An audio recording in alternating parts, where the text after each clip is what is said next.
Hello everybody, you have tuned in to Eric Jose on Making a Murderer on YouTube.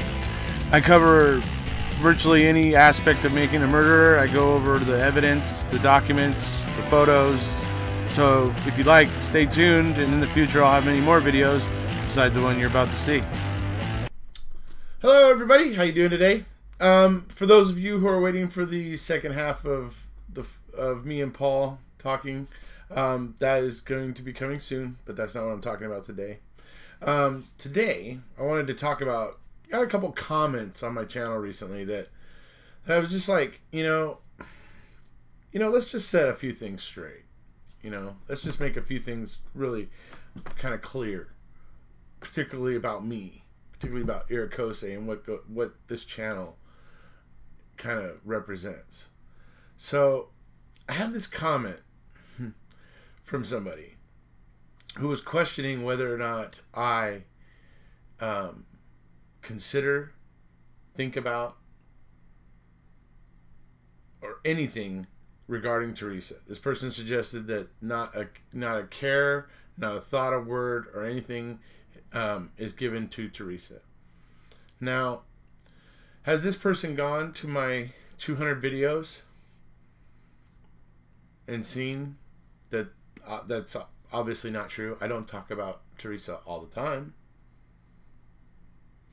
but I do talk about Teresa when it's appropriate or when it's necessary, and sometimes I do it just because she was a very, very good person, a very kind person, and she certainly deserves to be remembered fondly.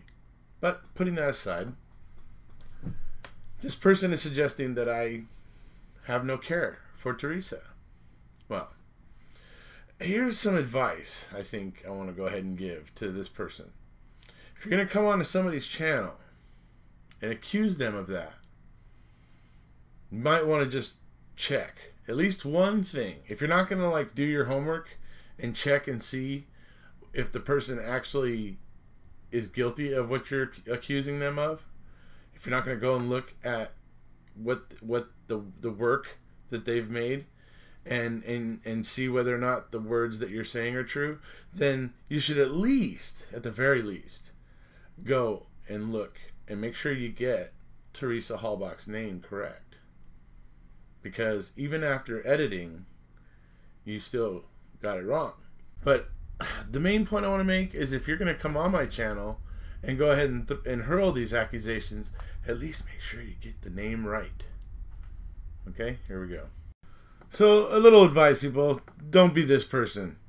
So, screaming at me, obviously, with all caps, and then nobody, anywhere, nobody cares. Nobody at all cares about Teresa or thinks about Teresa, basically, right? And then you see, and you dare to spell Teresa Halbach's name like that. Hollenbeck.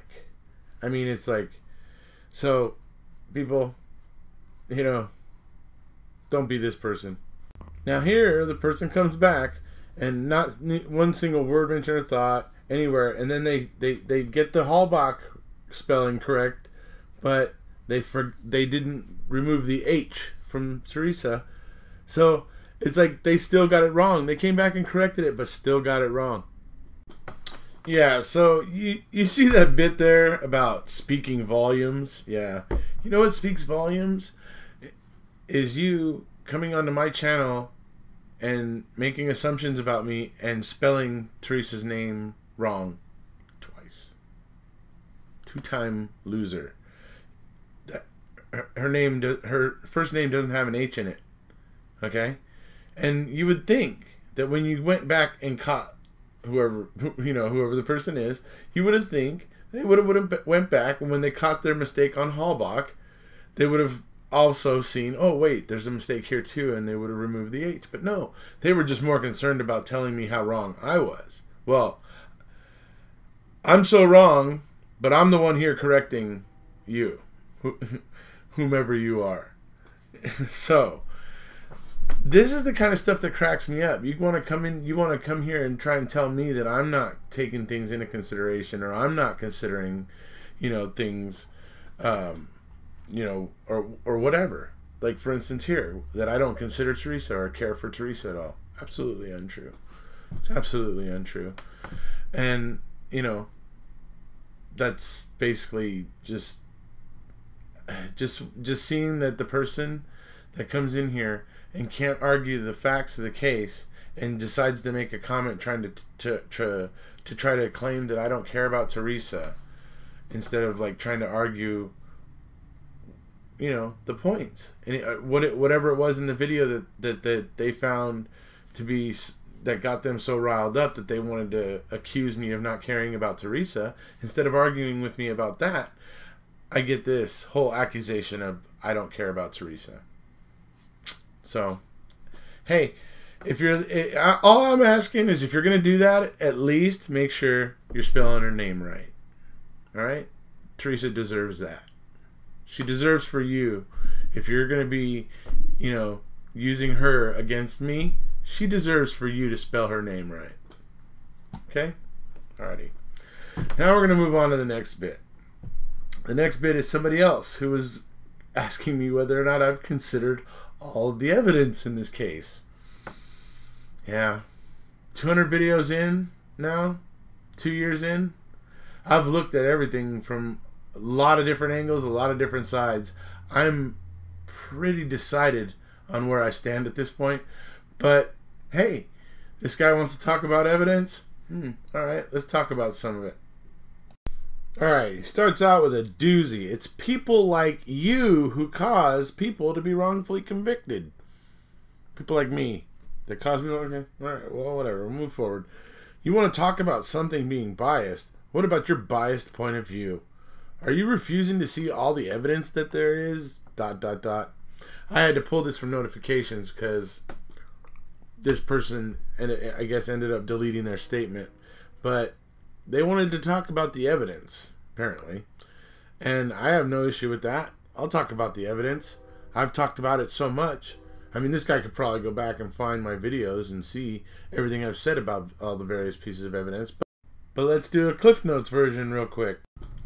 So, I mean, I can't even imagine the reasoning in that person's head trying to say that I am responsible for people being wrongfully convicted. Really, dude? I don't know. Anyways. But, okay. Let's talk about the evidence, dude. Let's talk about that. Have I considered it? Yes. I've considered it many, many times, many, many ways. Over a 2-year period with lots of other people who have been doing the same thing. And we come basically to the same conclusion. There is something wrong. There's something very, very wrong with this because the timeline and narrative do not fit. The evidence, when looked at more closely, does not say a lot of the things that the prosecution said that it did. And you add to that the just suspicious nature that a lot of it was found under. So, for instance, let's start with the RAV4. Okay? People say it was hidden. Okay, it was put up on that, over on that thing, double parked in an area where it shouldn't have been because that was supposed to be a place like where cars could drive. So it was double parked. So that, number one, made it conspicuous because no other cars were double parked right there. And then it had, of all the cars that were there, it had an old disused hood leaned up against it, some sticks and branches and stuff like that. It stuck out like a sore thumb. It was far from hidden. Hidden was one thing it wasn't. Okay? It was a total eye catcher when you walked into that area of the yard because it was the only car that in that area that looked like that and was covered and looked weird like that. Okay? When things look different, they catch eyes. All right. So that's all I'm saying there. That the supposed hiding of the RAV4 is more of a making it stick out like a sore thumb. But then we'll move to the blood in the RAV4. The blood in the RAV4 is a problem, and you may have seen Zellner's recent video where she explains how she thinks the blood was put there. But she goes into the fact that, and I've been saying this for a long time, the prosecution claims Stephen was actively bleeding from the cut on his finger. Okay? If so, he should have been bleeding Okay? You think about the amount of blood they found in that RAV4, it's a tiny amount. It's a tiny amount. And that's another thing she illustrates in her video. It's one thing I've been saying. It's not a lot. And he's supposedly an active bleeder. He's bleeding actively from this cut. Like it's, bleeding profusely, whatever. Okay? Yet you have nothing on the ignition, nothing on the steering wheel, only on this weird looking squiggle that's like 3.5 inches away from the ignition. Okay? And I mean, it's not anywhere that it should be. Not on a door handle. It's nowhere that it should be. And in these really strange places where it ends up being found. And as I said, for supposedly actively bleeding, it was very, very small amount. A handful of drops. Half a dozen, little more than half a dozen drops, kind of almost throughout the car, and the smear on the CD case, essentially. Not a whole lot. So that's the problem with the blood in the RAV4. Okay, let's move on to the next thing. Let's move on to November 8th. Let's talk about the bones first. The bones. Number one, were never really fully proved to be Teresa's. The FBI signed off on 7 Loki, but at the time they required 14 for a positive match. Since then, they've now upped it to 16, is what I've heard. You have to have 16 Loki for a match. I mean, there's a reason why they're upping the Loki. There were problems that were encountered that, to be sure, they had to up the amount of Loki that matched, right? So the fact that only 7 matched with the bones that they found in the fire pit, that opens a doorway to whether or not those cremains are even Teresa, right? I am personally not claiming that Teresa is alive. I'm just saying that because you don't have a definitive scientific proving of the fact that those cremains are hers, opens the door for people to speculate. Okay?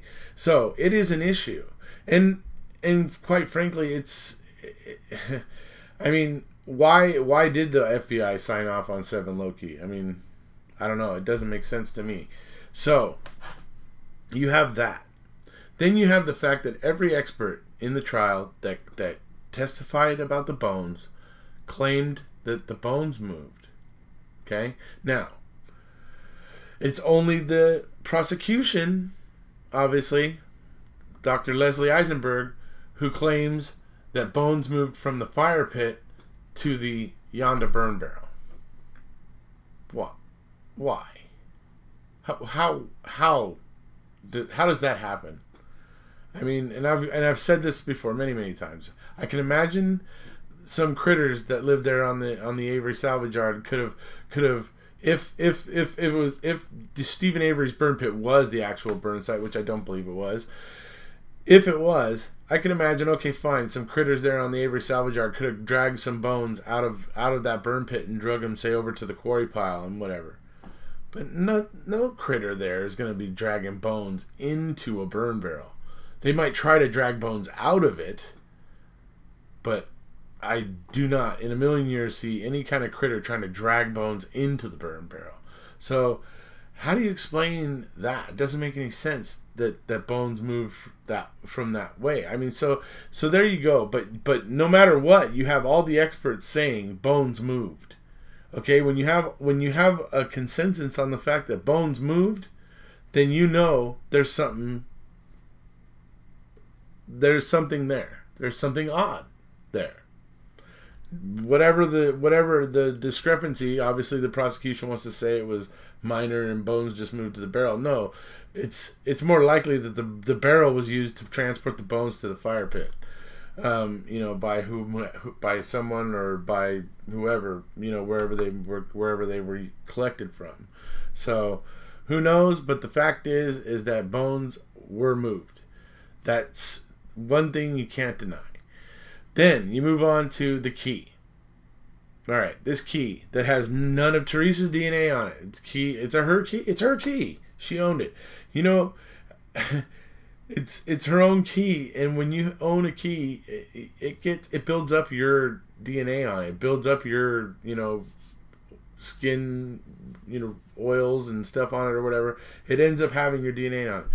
This key they find under very suspicious circumstances by Colburn, shaking the cabinet, which I have a video, an experiment where I did an experiment with a cabinet similar to Stephen's, and Colburn's full of crap. Okay, unless he found the secret entrance to Narnia, he's full of crap. Okay, and I don't think he found the secret entrance to Narnia, so that where that leaves us. So so once again, we're going through step by step the pieces of evidence in this case, and the reasons why they're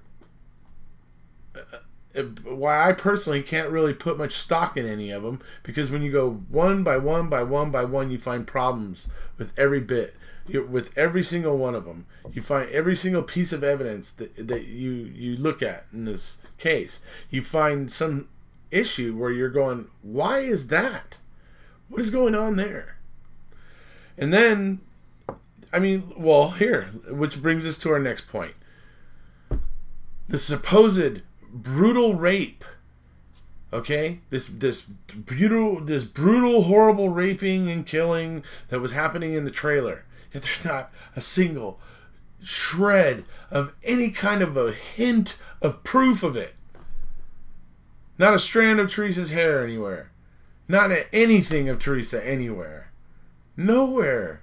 Zero. Not even a Brendan Dassey, who was supposedly supposed to be there and part of it too. Not him. Just Stephen and Jody. That's whose DNA they found. And why is that? Because that's who lived there. Right? So then, this creates an obvious problem for investigators, because now they're getting into February, and since the key and the bones and stuff, there's not really been anything that surfaced. Nothing that nothing else has come up. So that's when the sights get set on Brendan. They do their mumbo jumbo on Brendan. Say things happen in the garage. Say things happen in the garage. Come on, we know something happened in the garage. Garage. They get him to say that they killed her in the garage. And then they get into the garage with their warrant to go in there now, because after Brendan's confession, which they fully coerced, they knew what they were doing. They knew Brendan was just going to go along with them. They knew that's the way that's kind of just the way he was wired. They knew that. So they get in there. They get in there with the camera. This is the funny part, though. They get in there with the camera and they go around and they film every inch of that garage pretty much, and everything, except except looking low underneath the compressor or something like that. But they go around all the garage looking around and stuff, and then as soon as the camera gets turned off, oh hey, look, there's a slug over here underneath this compressor. And then that's when we find this bullet. The bullet, right? With Teresa's DNA on it. Right. It's sitting on top of a vein of dust. Concrete dust. Okay? Concrete dust that was made when the crack in the garage floor got jackhammered, because they believed that they were going to find traces of Teresa's blood down in that crack. Because they were convinced that that's where she was killed and all that. They didn't find anything in that crack, but they did create a lot of concrete dust. And this bullet fragment, slug, is sitting on top of one of the veins of dust. And it's shiny. It doesn't look like it's been rattling around in concrete dust for however many months since they jackhammered the garage. It looks shiny and it even has a kind of a bowl shape on the top side of it, and there's no concrete dust in that. This thing's a miracle. This slug is just there in this, and when everything else is all coated in a layer of concrete dust, this bullet looks shiny. It's a miracle.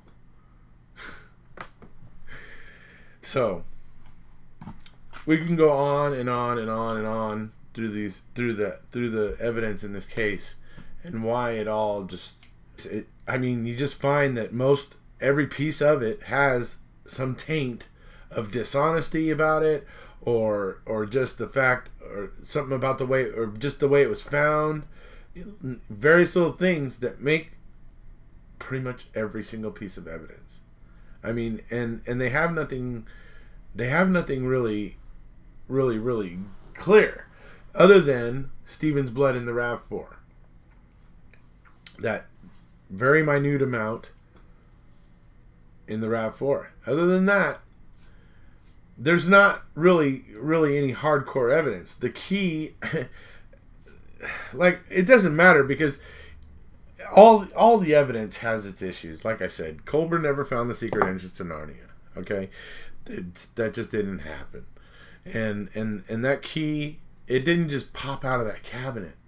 If you can watch my video and see, there's nowhere that the key could have hidden and not been seen on the multiple searches, because that cabinet was emptied out at least twice before Colburn got there and was messing with it that day.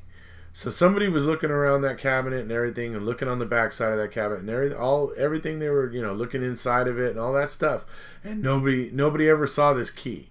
And if you look at my video, you'll see why I say it's impossible that they would have missed it. Because if you were emptying this thing out, and you know how, like cops, they carry little flashlights, with them so that they can look and inspect things. Well, because, and I know why, because I'm, what I do, I'm an AV tech, and when I have to look into a dark cabinet and stuff, I have a little flashlight on my holster so that I can look around in a dark cabinet. It's the same thing. Okay, these cops, especially when they're inspecting stuff, they have their little flashlight, and they would look around in there and see if there was anything at the back. And at that point, you would have seen a piece of the key. Wherever it would have been lodged, you would have seen some hint of it, and you would have been like, what the heck? And it would have caught your eye, and it would have caused you to look in further. So the fact that this thing was missed when the cabinet was emptied out a couple times already, and suddenly when Colburn and Lank show up, the key pops out of the cabinet magically, boom. Yeah. So just some of my issues with the evidence to this gentleman who is asking if it's actually been considered or not, and whether or not it's all about just bias. Well, no, it's really not about just bias, because what you mistake in me as bias is really passion. You see, I didn't immediately jump on the Steven Avery bandwagon, as it were. I was on the fence about Steven Avery for a while. So that should tell you something. It's after watching the documentary that got me looking into the documents. Upon looking into the documents and evaluating the information there and talking about it with others, and just continuing to uncover more and more things that show that there was something strange going on. And like I said, and I just laid it out, kind of the Cliff Notes version of some of the strangest bits.